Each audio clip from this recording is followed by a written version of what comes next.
আসসালামু আলাইকুম প্রিয় ভাই এবং বোনেরা, যাই যেখান থেকে আমার ভিডিওটি দেখতেছেন।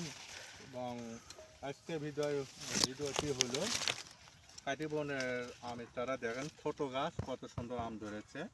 এটা হলো বাস্তব এবং কোনো ডুপ্লিকেট নয়, কোনো ভেজাল নয় বা দুর্নীতি নয়। দেখেন ছোট গাছ এবং ডালপালাগুলো সতেজ এবং সবল। এর হাইট হচ্ছে সৌন্দর্য এবং ওয়েট খুবই কম, তো 5 ফিট ফুট তারা। তো এটা দেখেন, এটার মুকুল আসছে এবং আম ধরেছে। তো এত কোয়ালিটি, বিভিন্ন কোয়ালিটির চারা আমাদের কাছে পেতে পারে।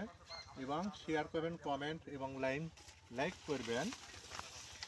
তো আমাদেরকে ফলো করবেন যে ভাই গাছ লাগবে, তো আমাদের সঙ্গে যোগাযোগ করবেন এবং স্ক্রিনের উপরে নাম্বারে যোগাযোগ করতে পারবেন। ধন্যবাদ। আসসালামু আলাইকুম।